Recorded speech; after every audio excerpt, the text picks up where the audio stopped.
ഗസയുടെ ഭരണം ഇനി ആരുടെ കൈകളിലായിരിക്കും? ഇസ്രായേൽ നിയന്ത്രണത്തിലല്ലാതെ ഒന്നും സംഭവിക്കില്ല എന്ന് നെതന്യാഹു മുന്നറിയിപ്പ് നൽകി കഴിഞ്ഞു.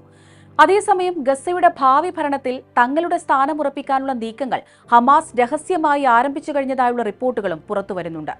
ഗസയിൽ വരാനിരിക്കുന്ന താൽക്കാലിക ഭരണസമിതിയിലേക്കുള്ള പകുതി അംഗങ്ങളെയും ഹമാസ് തെരഞ്ഞെടുത്തതായാണ് റിപ്പോർട്ടുകൾ. ബാക്കി അംഗങ്ങളെ തെരഞ്ഞെടുക്കുക ഫലസ്തീൻ അതോറിറ്റിയാകും. മധ്യസ്ഥരായുള്ള ഈജിപ്തും അറബ് രാജ്യങ്ങളും ഹമാസിന്റെ ഭാവി ലീഡർമാരുടെ ലിസ്റ്റ് സ്വീകരിച്ചതായാണ് റിപ്പോർട്ടുകൾ. ഈ ടെക്നോക്രാറ്റിക് ബോർഡിന്റെ തലവനായി പ്രമുഖ ഫലസ്തീൻ ആക്ടിവിസ്റ്റ് അംജദ് അൽ ഷാവയെയാണ് നിയമിച്ചിരിക്കുന്നത്. വിശദമായി നോക്കാം. സ്വാഗതം ഇൻഡെപ്തിലേക്ക്.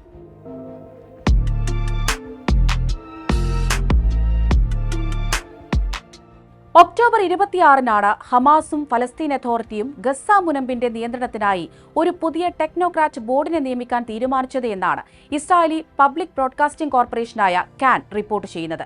ഇതിന്റെ മേധാവിയായി തെരഞ്ഞെടുത്തിരിക്കുന്നത് മനുഷ്യാവകാശ പ്രവർത്തകനും സിവിൽ സൊസൈറ്റി നേതാവുമായ അംജദ് അൽ ഷാവയെയാണ്. ഐക്യരാഷ്ട്രസഭയുമായും അന്താരാഷ്ട്ര മാനുഷിക സംഘടനകളുമായും ബന്ധപ്പെടുന്ന ഫലസ്തീൻ NGO നെറ്റ്വർക്കിന്റെ ഡയറക്ടറാണ് ഇദ്ദേഹം. ഹമാസിന്റെ ആശയങ്ങളെ അനുകൂലിക്കുന്നുണ്ടെങ്കിലും ഇദ്ദേഹം ഹമാസിന്റെ ഔദ്യോഗിക അംഗമല്ല. ബിസിനസ് അഡ്മിനിസ്ട്രേഷനിലും മാർക്കറ്റിംഗിലും ബിരുദവും അമേരിക്കൻ സ്റ്റഡീസിൽ മാസ്റ്റേഴ്സും നേടി പിന്നീട് ജേർണലിസത്തിലേക്ക് കടന്ന അംജദ് 1996 മുതൽ ജോർദൻ ന്യൂസ് ഏജൻസിയുടെ ഫ്രീലാൻസ് റിപ്പോർട്ടറായിരുന്നു. 1999 മുതൽ ഗസയിലെ ഫലസ്തീൻ NGO നെറ്റ്വർക്കിന്റെ ജനറൽ ഡയറക്ടറായും അദ്ദേഹം സേവനമനുഷ്ഠിച്ചിരുന്നു. 2007-ൽ ഗസയിലെ ഇസ്രായേൽ ഉപരോധത്തിനെതിരെ അന്താരാഷ്ട്ര ക്യാമ്പയിൻ നയിച്ച അംജദ് ഗസയിലെ മാനുഷിക ദുരന്തങ്ങളെക്കുറിച്ച് നിരവധി റിപ്പോർട്ടുകളും പുസ്തകങ്ങളും രചിച്ചിട്ടുണ്ട്.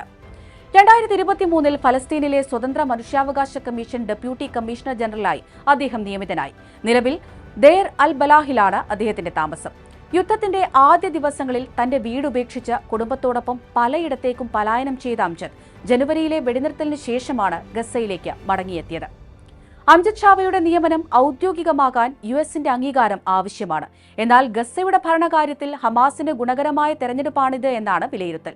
അംജദിന്റെ നിഷ്പക്ഷ നിലപാടുകളും NGO ബന്ധങ്ങളും അന്താരാഷ്ട്ര സഹായങ്ങൾ ഗസയിലേക്ക് ആകർഷിക്കാൻ സഹായിക്കുമെന്നാണ് പ്രതീക്ഷ.